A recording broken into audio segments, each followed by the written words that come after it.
Welcome to The Age Guide, the podcast where we give voice to older adults and caregivers, challenge ageism, and offer guidance to help you thrive on the journey ahead. I'm Gretchen Knowlton, your host, exploring the policies and ideas transforming the aging experience. This season, we're diving into what it really means to age well, from staying connected and keeping our minds sharp to finding our passion and building more age-inclusive communities. Today, we're joined by Christina Peoples. Christina holds a Master's of Science degree in gerontology. She's a health promotion coordinator at an area agency on aging in North Carolina. Also, she's an educator, speaker, and founder of Gero-What, a platform dedicated to making the aging process more relatable, inclusive, and accessible for people of all ages. With her background in advocacy, health promotion, and community education, Christina's work challenges the way we think, talk, and imagine aging. She centers Black elder aging perspectives and reminds us that aging is a lifelong experience we all share. Thank you for joining us, Christina. Thanks for having me. I am such a fan of your Facebook and Instagram reels, and I've followed you for a while now. I've been enjoying your Black Elder Truths reels lately. So let's start there. You are quite the aging influencer, and your platform has really taken off. I'd love to hear more about Gero-What. Tell me what inspired you to start it. It's a really good question, and I always have to start kind of from the beginning to get to how we landed here as Gero-What. People often ask me like, what led me into gerontology? Growing up, I volunteered in local nursing homes, through school and church, and just genuinely enjoy spending time with the residents there, who most of them were older. And that early exposure just really planted a seed to do more with older adults as I got older. Went to school and a friend told me about the gerontology program that was at Winston-Salem State University, and it aligned with, some of my desires, which were to still work with older adults. And so I was like, well, let's give this a try. So that's how I got into the field. And what led me to Gero-What was really a bunch of no's.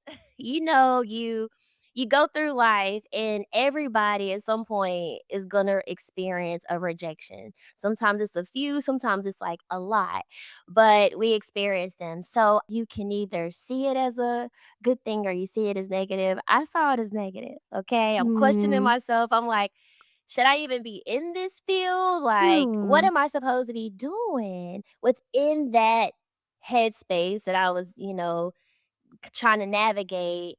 What the idea of it came about. I had challenged myself to just keep learning about this field, learning about aging, seeing how other people talk about it. So I started to Google aging blogs to see what came up. And so, in the midst of that, I realized there weren't many blogs or really any blogs that were coming from people of color. Hmm. And that's when I was like, "Now wait a minute. There's so many people who are aging, right? We Those voices also need to be in this space." So I saw a gap and was like, "Well, I'll do my best to try to fill this gap." And I was like, "I'm gonna start my own blog, but like, what am I gonna call it?" And it's funny how this name popped up instantly, Gero-What, because that's a common question that people have asked me even in school and just over the years when I say like, "Oh, I'm a gerontologist," or at the time, like, I'm Hmm. majoring in gerontology. That would be the question, like, "Gero-What? Like, huh? What is that?" So Yeah. that's how it came about, and it is like a digital platform that really, aims to educate people about the aging process. And I try to be as relatable as possible because, part of the other reason that I wanted to start this is because a lot of people don't identify with aging. A lot of people don't want to speak to the fact that they are getting older. And so it's like, well, if I can make this relatable, maybe then people can see themselves in this process and they may not like it, right? But maybe there will be some things that I share that can provoke thought and really encourage people to be proactive and start to think like, how do I want my aging experience to look and feel as I, continue to advance in age. That's part of the goal of Gero-What. Of course, representation as well is a big thing of just really making sure that I can amplify the voices of those who, have been historically marginalized and making sure that I can also be a resource to individuals since this is my background, gerontology, Mhm. even in my, full-time job, like this is what I do. And so just being a resource and amplifying voices as well as educating people about aging is really what What is all about.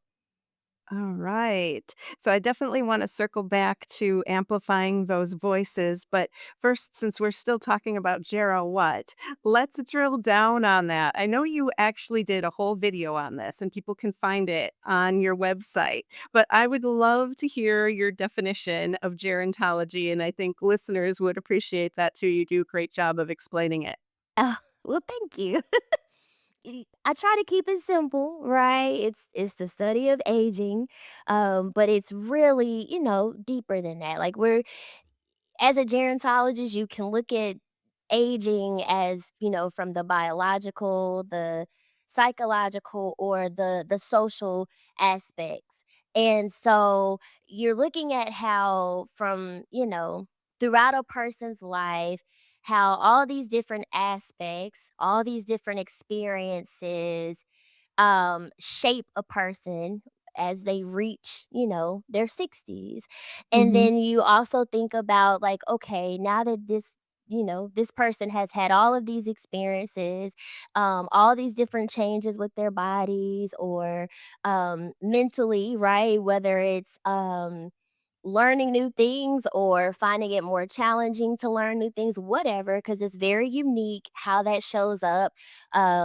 Relationships and how the shifts in relationships have had an impact on that person. You look at all of that and then you think, okay, what would enhance this person's aging experience? What would enhance their quality of life? What would really help this person age well, right? Hmm. And aging well is very relative, Hmm.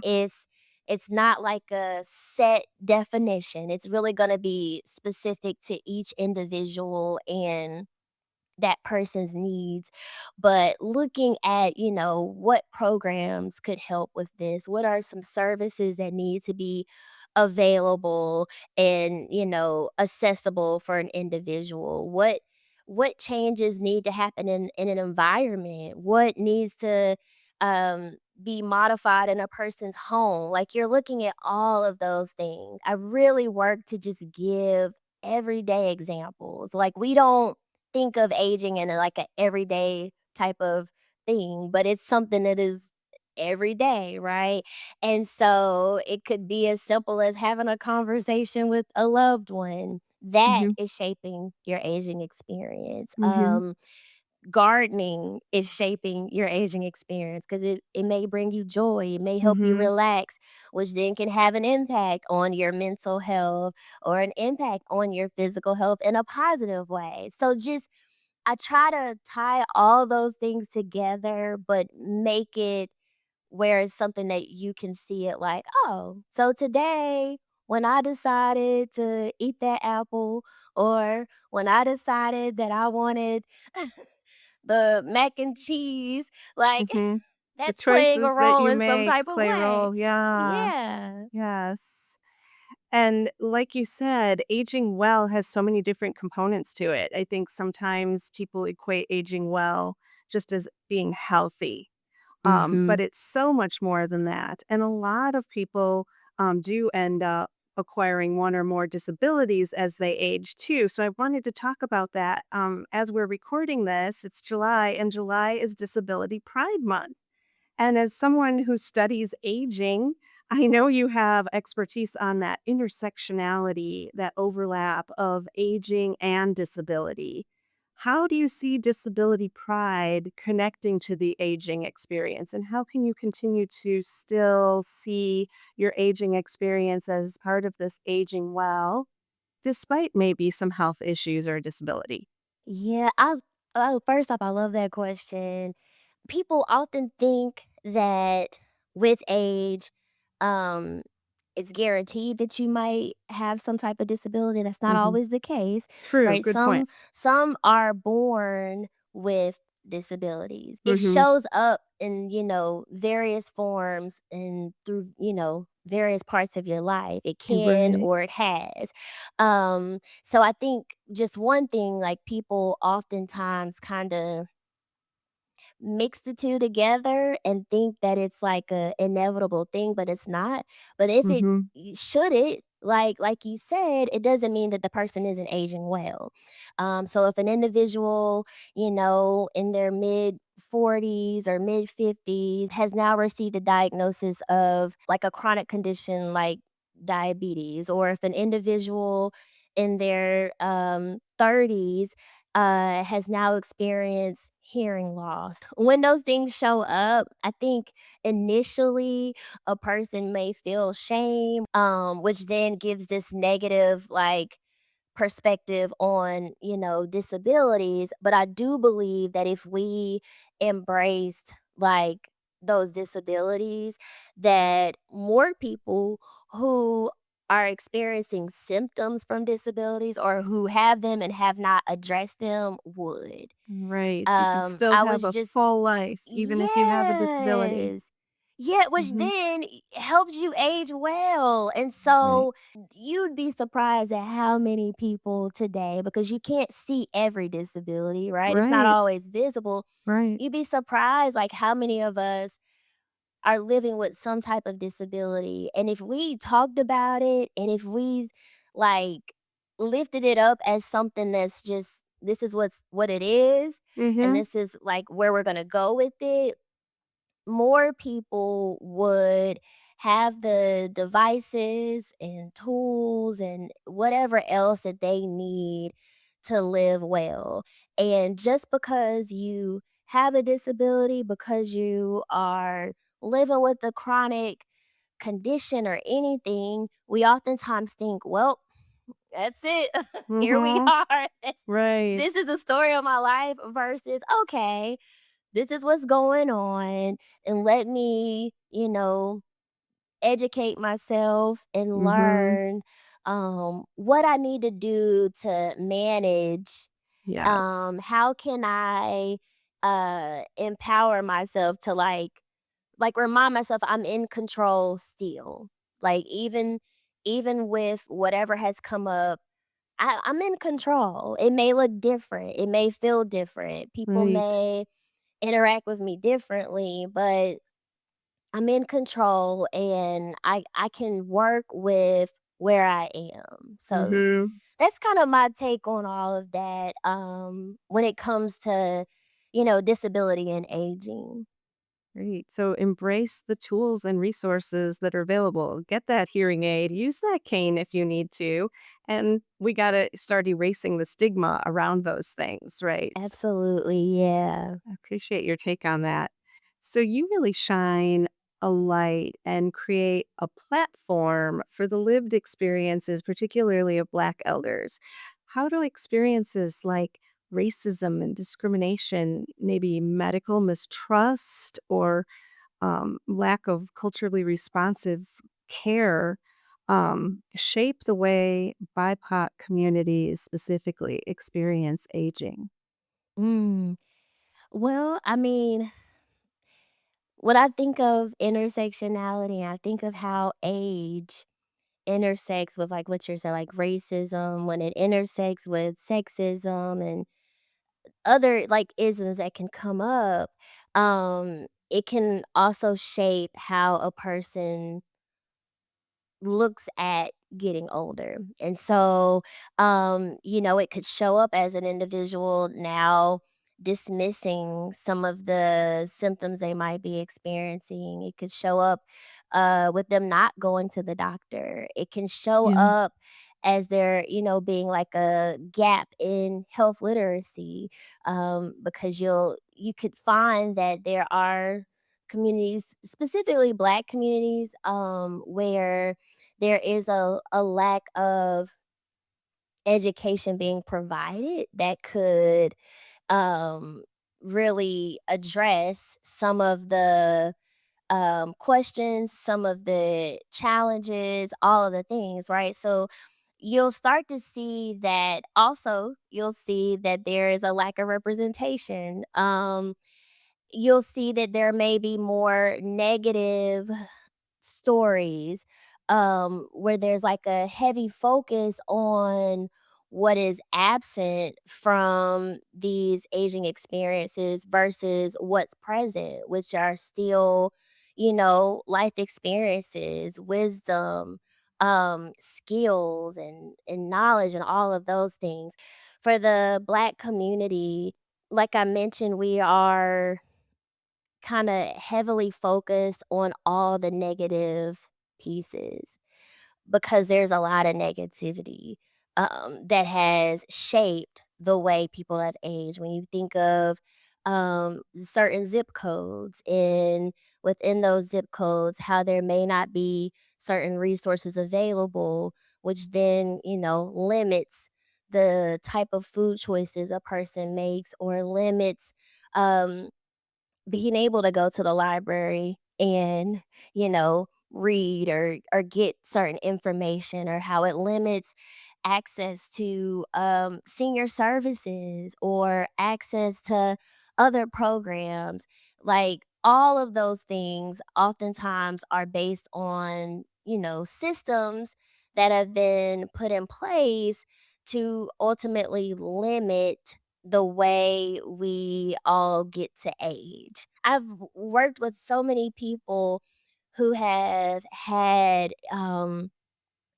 life-changing events like a stroke or a heart attack, or, things related to health, and while they were in the hospital, they may have come across a nurse or a physician who dismissed what they were saying or didn't, really address everything that the concerns that they had, and then they're trying to afford to pay for, medications, and it's like, "Hey, I didn't have the best paying job, so as I'm now retired, I don't even really have a lot of money." There's so much, that comes with getting older, and it depends on, if they're a woman or a man who is also living with a disability, who, may be a part of the LGBTQ plus community, like, all of those things, it can, further, exacerbate whatever that person has going on. It's just like a constant cycle of all these different things. You mentioned storytelling. You do Mhm. also a lot of storytelling and capturing other people's stories. What has been the impact of telling and Mm. sharing these stories? I've gotten a lot of positive feedback. People are sharing, like, what brings them joy. People are sharing, lessons that they have learned from some of the challenges that they experience. People are sharing, what keeps them going, what keeps them motivated. There was one woman I shared, her story, and I was like, "What's the theme song? If you could have a theme song for your life, like, what would it be?" And it was a hymn called "It Is Well With My Soul," and I shared, like, a clip, but outside of that clip, she was just talking about, there I've had so many challenges and like moments where I felt discouraged or it didn't look promising, but it is well. And so just that, right? I had someone comment and they were saying how, they were dealing with the recent loss of an aunt and how that person's story really comforted them in their time of loss. And so things like that, I'm like, okay, like this is doing what it's supposed to do. I don't think I really knew where it would go. I just Mhm. knew I wanna do this. I knew Mhm. I personally wanted to hear how elders think about getting older as I'm aging, but, this has been a great experience, and I have gotten a lot of great feedback. So it's been positive for those who are telling their story, probably to have a chance to share and to be heard. But then everybody who hears that can relate to it. They have more information on aging to add to their toolkit. So this is just like a win win for everyone when you share these Absolutely. stories. Yeah, And yeah, it you're doing is. it online. Do you feel like your following is pretty diverse? So, one of the things I think people confuse or get confused about when they think of Gero-What is that I'm, like, really catering to older people, but I'm not. I'm Right. catering, to people in their 20s, and their 40s, and their 50s, and their 6 like, it's how sometimes you gotta, like, bring it in, right? You've gotta Mm-hmm. kinda narrow down who your audience is, but I'm Focus a little bit. even Yeah. yeah, but even with that, it's really speaking to anybody. Mm-hmm. That's one of the things that people get confused, but so when I'm looking at, like, the analytics, I see that the age range is typically people in their early 30s to mid-50s. So I'm like, Okay. "Okay, I'm reaching," and of course, I do Yes. have people over 60 who also follow, Sure. but I'm glad that it's also reaching, younger individuals Mhm. as well. I think the topic of aging is gonna, speak to people differently than if it was about fashion Right. or makeup or sports. Right. It's a So, niche. It's yeah, definitely has its own particular yeah, audience, but I'm sure it is challenging because you're up against ageism and stereotypes and fear. You talked about that fear that we have of growing older too, right? So if you get people and you're growing your audience of people who are like, hey, this is a topic that is worth exploring. And the more I learn about aging, the more prepared I can be. And it's not going to be scary. So I think that's wonderful that you have an audience that trends a little bit younger because those are the yeah, folks who are getting to that point. And also, those are folks who can help us change minds and change the way we look at aging. So those folks who absolutely. are interacting online are the Mhm. influencers, right? So this is an excellent platform that you're building. Thank you. I'm so thankful for the work that you're doing. Thank you. So, for those who are listening who want to turn the tables on ageism and do Mhm. exactly what we've been talking about, help spread positive aging messages, what is one thing that they could take away today that they could do to impact their view on aging or other people's view on aging? That's a good question. I say awareness. So always be aware. Be Mm, aware of the language you're using. So, how you talk about getting older, how you talk about other people who are getting older. Be aware of how you're thinking.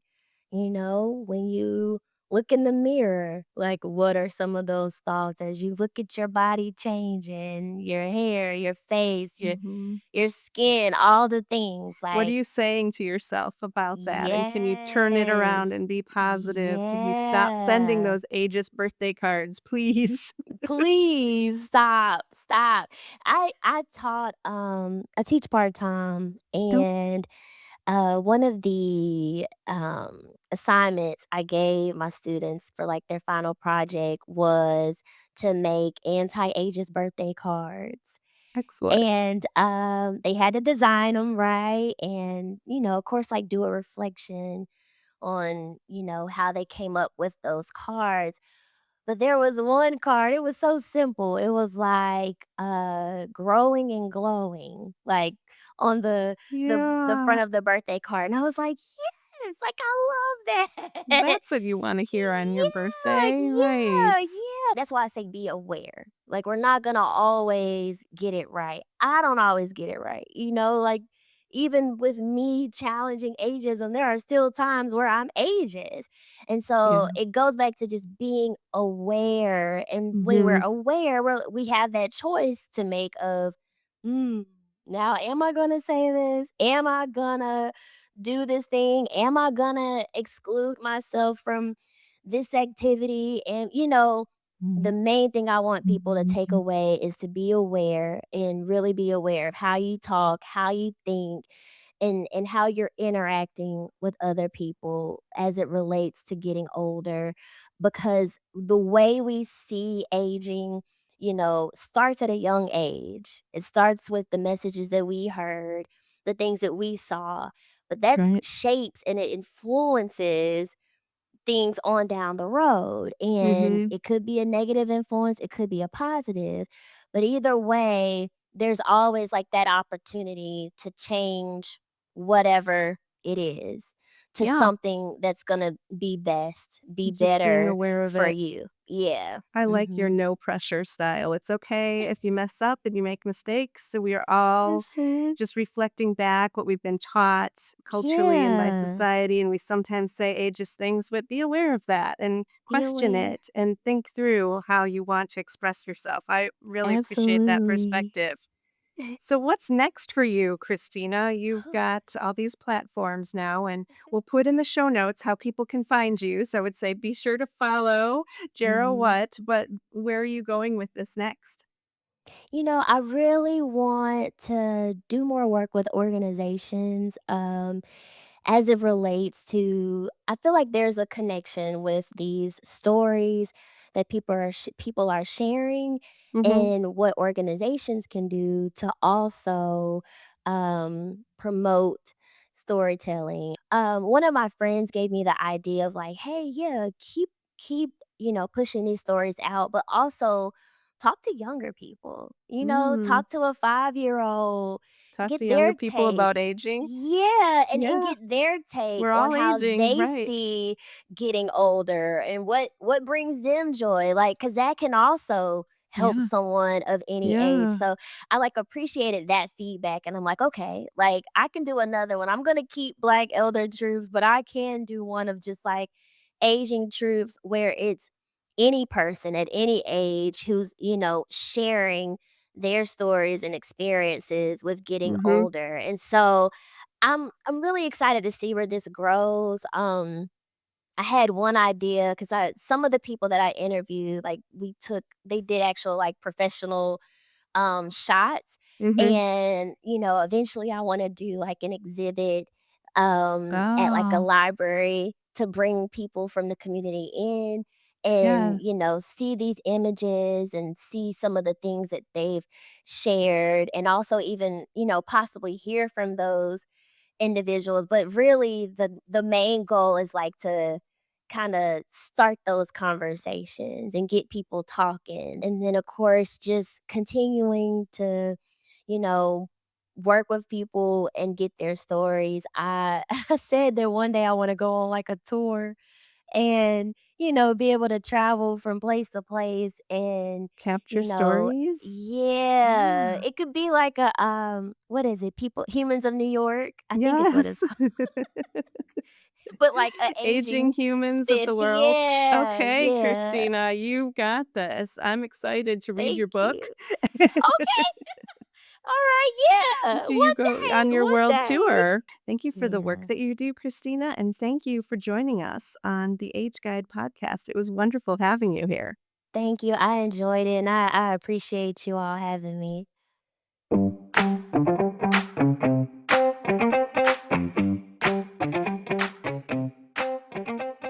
Hello and welcome to your Medicare Minutes. My name is Val Guzman and I'm the Benefit Access Supervisor here at Age Guide. Medicare is typically known to cover older adults, but it also provides essential coverage for people living with disabilities. If you receive Social Security disability benefits, you become eligible for Medicare after a 24-month waiting period.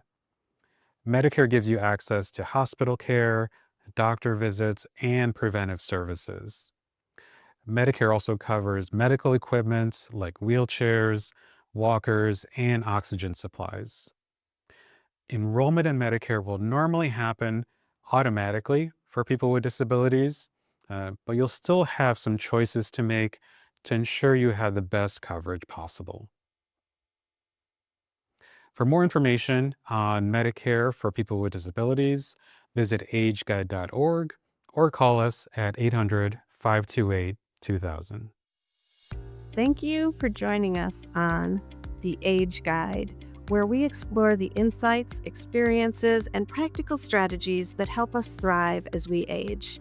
To learn more about how Age Guide Northeastern Illinois is advocating for older adults and caregivers, visit us at ageguide.org or call our offices at